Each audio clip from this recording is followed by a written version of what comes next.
അപ്പോൾ ചിപ്പിലോ സർവീസിൽ പുതിയൊരു വീഡിയോ ആണ്. പല മദർ ബോർഡുകളും വരുമ്പോൾ സിസ്റ്റം ഡെഡ് ആയിരിക്കും. അപ്പോൾ ഏതൊക്കെ വോൾട്ടേജ് ചെക്ക് ചെയ്യണം, എവിടെയൊക്കെ വോൾട്ടേജ് ഉണ്ടായിരിക്കും എന്നുള്ളത് എല്ലാവർക്കും പ്രത്യേക ഒരു ഐഡിയ ഉണ്ടാകണമെന്നില്ല. ആദ്യം മുതൽ പഠിച്ചു വരുന്നതൊക്കെ ആണെന്നുണ്ടെങ്കിൽ ഇപ്പോൾ ഈ ഒരു ബോർഡിൽ ലിനോവോ G50 ഇത് നേരത്തെ നമ്മൾ ചെയ്തൊരു ബോർഡാട്ടോ. ലാസ്റ്റ് വീഡിയോ നമ്മൾ ചെയ്തിട്ടുണ്ടായിരിക്കും മിക്കവാറും ഷോർട്ടുള്ള ബോർഡ്. ആ ബോർഡിലെ വീഡിയോ ആണ്. അപ്പോൾ ഈ ഒരു ബോർഡിൽ സ്റ്റാർട്ടിങ്ങിൽ നമ്മൾ സ്റ്റാൻഡ് ബൈ നിൽക്കുമ്പോൾ സിമോസ് ബാറ്ററി ഇട്ടിട്ടുണ്ട്. സിമോസ് ബാറ്ററി ഉണ്ട് ഉള്ള ഈ കണ്ടീഷനിൽ എവിടേക്ക് വോൾട്ടേജ് വരും, പ്രത്യേകിച്ച് സ്റ്റാർട്ടിങ്ങിൽ 90 വോൾട്ട് ബിക്ക് വരുന്ന ഭാഗത്തൊക്കെ എവിടേക്ക് വോൾട്ടേജ് ഉണ്ടാവും, ഏതൊക്കെ പിന്നിൽ വോൾട്ടേജ് വരണമെന്നൊക്കെ ജസ്റ്റ് ഒന്ന് പറഞ്ഞുതരാം. അപ്പോൾ ഇതാണ് പവർ ജാക്ക്. പവർ ജാക്ക് ഞാൻ കണക്ട് ചെയ്തിട്ടുണ്ട്. നമ്മുടെ BQ AC ആണ്. അപ്പോൾ ഏറ്റവും സ്റ്റാർട്ടിങ്ങിൽ വരുന്ന ഭാഗം എന്ന് പറയുന്നത് പവർ ജാക്ക്. പവർ ജാക്കിൽ വോൾട്ടേജ് കാണിക്കാം. പവർ ജാക്ക് കണക്ട് ചെയ്തിട്ടുണ്ട്. ഇപ്പോൾ പവർ സപ്ലൈയിൽ കാണിക്കുന്നത് 0.019 ആണ്. മാക്സിമം ഏകദേശം ഇത്ര വരാൻ പാടുള്ളൂ. ഈ ഒരു കണ്ടീഷനിൽ എവിടെയൊക്കെ വോൾട്ടേജ് ഉണ്ടെന്ന് കാണിക്കാം. പവർ ജാക്കിന് ഇവിടെ 19 വോൾട്ട്, ഇത് 20 വോൾട്ടിൽ വർക്ക് ചെയ്യുന്ന സിസ്റ്റമാണ്. ലിനോവോ അഡാപ്റ്റർ ആണെങ്കിൽ നമ്മൾ പവർ സപ്ലൈ യൂസ് ചെയ്യുന്ന 19 വോൾട്ട് കാണിക്കുന്നത്. ഇവിടെ 19 വോൾട്ട്. ഈ 19 വോൾട്ട് ഇവിടെ വന്നു കഴിഞ്ഞാൽ പിന്നീട് വരുന്നത് ഇവിടെ ഒരു PF101 ഉണ്ട്, ഒരു ഫ്യൂസ് ഉണ്ട്. ആ ഫ്യൂസിന്റെ ഈ സൈഡിൽ സെയിം വോൾട്ടേജ് ആണ്, 19 വോൾട്ടാണ്. അത് കഴിഞ്ഞിട്ട് രണ്ട് ഇൻഡക്ടർ വരുന്നുണ്ട്, കോയിൽ വരുന്നുണ്ട്, PL706 708. അത് കഴിഞ്ഞ് അവിടെ വരുന്നത് സെയിം വോൾട്ടേജ് ആണ്. അത് കഴിഞ്ഞിട്ട് ഫസ്റ്റ് മോസ്ഫെറ്റ് PQ301, ഈ ഒരു മോസ്ഫെറ്റ് PQ301 അല്ലെ, PQ301. ഈ ഒരു മോസ്ഫെറ്റിന്റെ ഈ ഒരു സൈഡിൽ പിൻ നമ്പർ 5678, ഈ 5678 ഈ പിന്നിൽ വരുന്നത് 19 വോൾട്ട് 2.6 ആണ്, 19 വോൾട്ട് ആണ്. ഇതിന്റെ ഔട്ടിൽ 1 2 3 ഈ മൂന്ന് പിന്നിൽ വരുന്ന വോൾട്ടേജ് എന്ന് പറയുന്നത് 18.67 ആണ്. ഇവിടെ വരുന്നത് 19 വോൾട്ട് 19.25. അതിന്റെ ഈ ഫസ്റ്റ് 1 2 3 ആദ്യത്തെ മൂന്ന് പിന്നിൽ വരുന്നത് 18.66 ആണ്. അതായത് 0.7 ഏകദേശം ഒരു ഡിഫറൻസ് ഇവിടെ വരും. ഇനി ഇതിന്റെ ഗേറ്റിൽ വരുന്ന വോൾട്ടേജ് ആണ് മെയിൻ ആയിട്ട് വരുന്നത്. ഇതിന്റെ ഗേറ്റിൽ വരുന്ന വോൾട്ടേജ് എന്ന് പറഞ്ഞത് 18.65 ആണ്.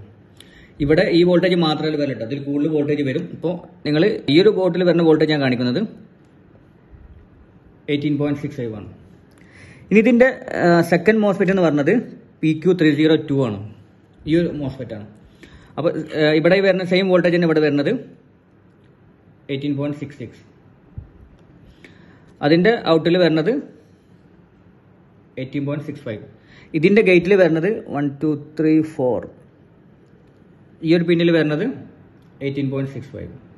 അപ്പോൾ ഇതിന്റെ ഔട്ടിലാണ് ഈ റെസിസ്റ്റർ വരുന്നത്. ഈ റെസിസ്റ്ററിൽ കാണിക്കുന്ന വോൾട്ടേജ് ഇപ്പോൾ ഈ മോസ്ഫെറ്റിൽ കാണിച്ച അതേ വോൾട്ടേജ് 18.65. ഈ 18.65 19 വോൾട്ട് ആണ് നമ്മുടെ ബോർഡിൽ കംപ്ലീറ്റ് വരുന്നത്. അപ്പോൾ ഏറ്റവും സ്റ്റാർട്ടിങ്ങിൽ വരുന്നത് ഈ പവർ ജാക്ക് കഴിഞ്ഞിട്ട് ഇവിടെ ഒരു ഫ്യൂസ് കഴിഞ്ഞിട്ട് രണ്ട് ഇൻഡക്ടർ കോയിൽ, അത് കഴിഞ്ഞിട്ട് ഈ ഒരു മോസ്ഫെറ്റ്. ഈ മോസ്ഫെറ്റിന്റെ വോൾട്ടേജ് നമ്മൾ പറഞ്ഞു. കഴിഞ്ഞിട്ട് സെക്കൻഡ് മോസ്ഫെറ്റ്, ഈ മോസ്ഫെറ്റിന്റെ വോൾട്ടേജ് നമ്മൾ പറഞ്ഞു. ഇത് രണ്ടിനും മോസ്ഫെറ്റിന്റെ ഔട്ട്പുട്ടിൽ ഏകദേശം 19 വോൾട്ട്, ഏകദേശം 19 വോൾട്ടാണ്. അത് ഒരു 1 വോൾട്ടും 0.7 വോൾട്ടൊക്കെ വ്യത്യാസം വന്നേക്കാം. അത് കഴിഞ്ഞ് ലാസ്റ്റ് വരുന്നത് ഈ ഒരു റെസിസ്റ്ററാണ്, PR301 എന്നുള്ള റെസിസ്റ്റർ. ഈ റെസിസ്റ്ററിന്റെ ഔട്ടിൽ മിന്നിലൊക്കെ സെയിം വോൾട്ടേജ്. ഈ ഒരു വോൾട്ടേജ് ആണ് പിന്നീട് നമ്മുടെ മദർ ബോർഡിൽ കംപ്ലീറ്റ് പോകുന്നത് 19 വോൾട്ടേജ്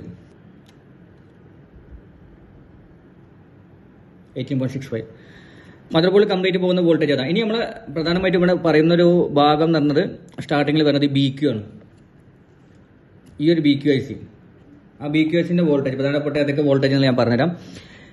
ഈ BQ ഈ ലാസ്റ്റ് വരുന്ന സീരീസ് 24 പിന്നിൽ ഇങ്ങനെ വരുന്ന സീരീസ് ഉണ്ട്, BQ725 737 738. ഈ വരുന്ന സീരീസിലൊക്കെ അതിന്റെ 20ാമത്തെ പിന്നാണ് DC എന്ന് പറഞ്ഞത്.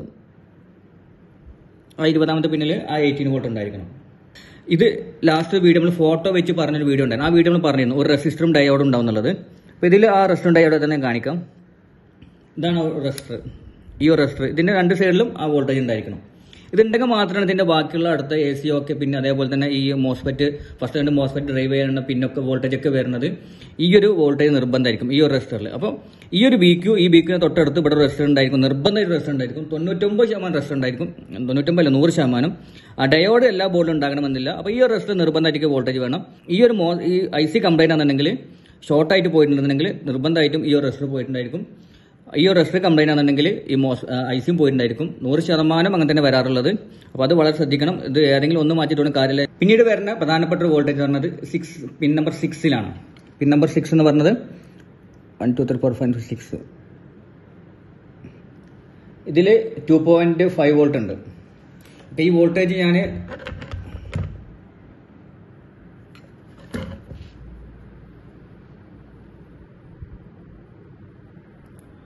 2.5 വോൾട്ടേജ്.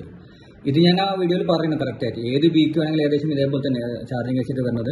ഇത് AC ഡിറ്റക്ട് ആണ്. ഇതിൽ ഒരു 2.3, 2.4, 2.5, 2.6, 3 വോൾട്ട് താഴേക്കായിട്ട് ഒരുവിധം എല്ലാ ബിക്യൂലും ഈ പിൻ നമ്പർ 6 AC ഡിറ്റക്ട് എന്ന് പറഞ്ഞ പിന്നിൽ വോൾട്ടേജ് ഉണ്ടായിരിക്കണം. ഇത് നിർബന്ധമാണ്. 20ാമത്തെ പിന്നിൽ DC 20 വോൾട്ടും 19 വോൾട്ടും ഈ AC ഡിറ്റക്ട് പിൻ നമ്പർ 6 നിർബന്ധമാണ്. പിന്നെ ഇതിൽ അടുത്ത് വരുന്ന പിൻ നമ്പർ 5 ആണ്. പിൻ നമ്പർ 5 എന്ന് പറഞ്ഞാൽ AC ഓക്കെ. അപ്പോൾ നമ്മൾ ആദ്യം DC-നും ഇപ്പോൾ AC ഡിറ്റക്റ്റും അതും പറഞ്ഞു. അതായത് AC ഡിറ്റക്ട് എന്നുള്ള 2.6, 2.4 വോൾട്ടേജും പറഞ്ഞു. ഇനി AC ഓക്കെ എന്നുള്ള പിന്നാണ്. അത് പിൻ നമ്പർ 5 ആണ്. പിൻ നമ്പർ 5 എന്ന് പറഞ്ഞത് ഈ ഒരു പിന്നാണ്. ഇതിൽ പിൻ നമ്പർ 5ൽ AC ഓക്കെയിൽ വോൾട്ടേജ് ഒന്നുമില്ല. അപ്പോൾ അതെന്തുകൊണ്ടാണ് ഇവിടെ AC വോൾട്ടേജ് ഇല്ലാത്തതും എന്താണെന്നുള്ളതൊക്കെ ഞാൻ പിന്നീട് പറഞ്ഞുതരാം. ഇപ്പോൾ നിങ്ങൾ ഈ ഒരു ബോർഡിൽ BQ737 എന്നുള്ള BQ24737 എന്ന് പറയും, അതുപോലെ BQ737 എളുപ്പത്തിൽ പറയും. ഈ ഒരു IC-യിലെ പിൻ നമ്പർ 5 AC ഓക്കെ എന്നുള്ള ഈ പിന്നിൽ വോൾട്ടേജ് ഇല്ല. ഓക്കെ, ഇവിടെ 0 വോൾട്ടാണ്. അപ്പോൾ ഈ ഒരു IC-യിൽ കാര്യമായിട്ട് നമ്മൾ പറയുന്ന വോൾട്ടേജ് പറഞ്ഞാൽ ഇത്ര മാത്രമാണ്, ഈ 3 വോൾട്ടേജും. പിന്നെ ഒരു പിൻ നമ്പർ 16-ൽ ഒരു 6 വോൾട്ട് വരുന്നൊരു ഇതുണ്ട്. പക്ഷെ അത് IC ഡാമേജ് നമുക്ക് പെട്ടെന്ന് മനസ്സിലാക്കാൻ സാധിക്കും, കപ്പാസിറ്റർ ഷോർട്ട് ആയിരിക്കും. ഇനി അടുത്ത് വരുന്നത് ഇവിടെ വോൾട്ടേജ് വരുന്നത് ബയോസ് വോൾട്ടേജ് ഉണ്ടോ ഇല്ല എന്നുള്ളതാണ്. Pin number 8-ലാണ് BIOS voltage check ചെയ്യുന്നത്. പിൻ നമ്പർ 8-ൽ 3.3 വോൾട്ട് ഉണ്ട്. ഓക്കെ, പിൻ നമ്പർ 8 ആണ്, 3.3 വോൾട്ട് ഉണ്ട്. അതായത് എന്റെ സ്റ്റാൻഡ് ബൈയിൽ ബയോസിലെ വോൾട്ടേജ് നിർബന്ധമാണ്. ഇപ്പോൾ BQ-ലുള്ള വോൾട്ടേജ് നമ്മൾ പറഞ്ഞു. ഇനി 3 വോൾട്ട് 5 വോൾട്ട് IC കൂടെ പറയാം.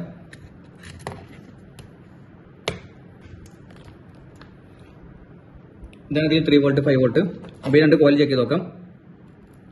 ഈ ഒരു കോയിലിൽ 3.3 വോൾട്ട്, ഇതിൽ 5 വോൾട്ടും, ഇത് 5 വോൾട്ടും ഇത് 3 വോൾട്ടും. രണ്ട് IC ആണ്, സെപ്പറേറ്റ് IC ആണ്. ഈ രണ്ടിലും നിർബന്ധമായിട്ടും സ്റ്റാൻഡ് ബൈയിൽ തന്നെ വോൾട്ടേജ് ഉണ്ടായിരിക്കണം. ഇതിൽ ഈ രണ്ട് IC-യും അതിൽ രണ്ടിലും LDO പിൻ ഉണ്ട്. അപ്പോൾ ഈ ഒരു IC-യുടെ ഇതിൽ പിന്നെ നമ്മൾ ശ്രദ്ധിക്കേണ്ട ഏറ്റവും പ്രധാനപ്പെട്ട കാര്യം എന്ന് പറഞ്ഞാൽ ഇതിൻ്റെ ഒരു LDO പിന്ന്, അത് ഈ ഒരു കപ്പാസിറ്റർ 3.3 വോൾട്ട് വേണം. അതിനെക്കാട്ടും ഇതിൽ ഏറ്റവും കൂടുതൽ ആവശ്യം വരുന്നത് പിൻ നമ്പർ 1-ൽ ഒരു റെസിസ്റ്റർ ഉണ്ട്, ഇത് ഇനേബിൾ ആക്കുന്നത്. ആ പിന്ന് വരുന്നത് വോൾട്ടേജ് വരുന്നത് നമ്മുടെ IT എന്നാണ്. EC ബയോസ് കംപ്ലൈന്റ് ആണെങ്കിൽ ഈ വോൾട്ടേജ് വരാറില്ല, സിസ്റ്റം 5 വോൾട്ടും 3 വോൾട്ടും വരാറില്ല, അതൊരു കംപ്ലൈന്റ് കൂടെയാണ്. അപ്പോൾ അതിൽ ഈ ഒരു പിൻ നമ്പർ 1-ൽ ഈ പിൻ നമ്പർ 1-ൽ 3.3 വോൾട്ട് ഉണ്ട്. ഈ ഒരു വോൾട്ടേജ് വരുന്നത് IT എന്നാണ്. IT-ലെ പിൻ നമ്പർ 111, ആ 111ാമത്തെ പിന്നിലാണ് ഈ ഒരു വോൾട്ടേജ് വരുന്നത്.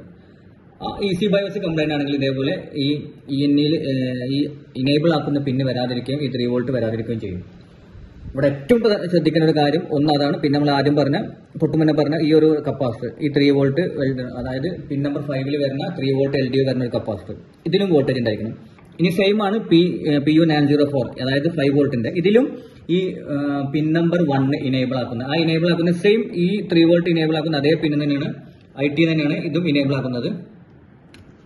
ഈ രണ്ട് ഐസിയും ഇനേബിൾ ആക്കുന്നത് IT-ന്ന് വരുന്ന ഒറ്റ പൾസാണ്. പിൻ നമ്പർ 111, നേരത്തെ നമ്മൾ പറഞ്ഞ 111 പിന്നാണ്. ഇതിന്റെയും പിൻ നമ്പർ 1-ലേക്ക് ആ വോൾട്ടേജ് വരുന്നത്. അത് വന്നാൽ മാത്രമേ ഇത് ഇനേബിൾ ആവുന്നത്. ഇതിൽ പിൻ നമ്പർ 7-ൽ ഒരു 5 വോൾട്ട് LP എന്ന് പറഞ്ഞ ഒരു LDO പിൻ ഉണ്ട്. അത്ര കാര്യമാക്കേണ്ടില്ല, ഏകദേശം ഇത് ഷോർട്ട് നമുക്ക് മനസ്സിലാക്കാൻ സാധിക്കും. അപ്പോൾ ഇതിൽ ജസ്റ്റ് ഒരു LDO പിൻ ചെക്ക് ചെയ്യുന്നത് നല്ലതാണ്. സ്റ്റാർട്ടിങ്ങിൽ 3 വോൾട്ട് LDO എന്നുള്ളത്, കാരണം ഈ 3 വോൾട്ട് LDO ആണ് IT-ലേക്ക് പോകുന്നതും IT-ൽ നിന്ന് പൾസ് വരുന്നതൊക്കെ ഈ 3 വോൾട്ട് LDO എന്നാണ്. ഈ IC-ക്ക് ഹീറ്റൊക്കെ കംപ്ലൈൻറ്റ് കഴിഞ്ഞാൽ ഷോർട്ടായി കഴിഞ്ഞാൽ ചൂടാറുണ്ട്. ഈ ഒരു 3 വോൾട്ട് LDO ഒന്നും കൂടി ചെക്ക് ചെയ്യാം. അപ്പോൾ ഈ ഒരു ബോർഡിൽ കാര്യമായിട്ട് സ്റ്റാർട്ടിങ്ങിൽ വരുന്ന വോൾട്ടേജ് ഇത്ര മാത്രമാണ്. ഇത് ഉണ്ടെന്നുണ്ടെങ്കിൽ ഏകദേശം സിസ്റ്റം ഓൺ ആണ്. ഇത് ഉണ്ടായിട്ടും ഓൺ ആകുന്നില്ല എന്നുണ്ടെങ്കിൽ ഈ ഒരു ബോർഡിൽ 99% ഓൺ ആകാത്ത കാരണം BQ അല്ലാന്നുണ്ടെങ്കിൽ ഈ IT ആണ്. ഈ IT നന്നായിട്ട് EC ബയോസ് കംപ്ലൈന്റ് വരാറുള്ള സിസ്റ്റമാണ്. EC ബയോസ് ചെയ്താൽ റെഡി ആകാറുള്ള സിസ്റ്റം കൂടിയാണ്. ഈ IC ഡാമേജ് ആയി പോകാറുണ്ട്, എന്തെങ്കിലും കംപ്ലൈന്റ് എന്നാൽ IC ഫയർ ആയിട്ട് ഡാമേജ് ആയി പോകാറുണ്ട്. IT Lenovo G50 എന്നുള്ള IT. അപ്പോൾ ഈ ഒരു ബോർഡിൽ സ്റ്റാർട്ടിങ് സിസ്റ്റം ഡെഡ് ആയിട്ട് വന്നു കഴിഞ്ഞാൽ ഏറ്റവും കൂടുതൽ നമ്മൾ ശ്രദ്ധിക്കേണ്ട ഭാഗം ഒന്നുകൂടെ പറയാം. സ്റ്റാർട്ടിങ്ങിൽ 90 വോൾട്ട്, ഇവിടെ 90 വോൾട്ട്, ഈ മോസ്ഫെറ്റ് 90 വോൾട്ട്, ഈ മോസ്ഫെറ്റ് 90 വോൾട്ട്. അത് കഴിഞ്ഞ് ബയോസിൽ 3 വോൾട്ട് ഉണ്ടാകണം.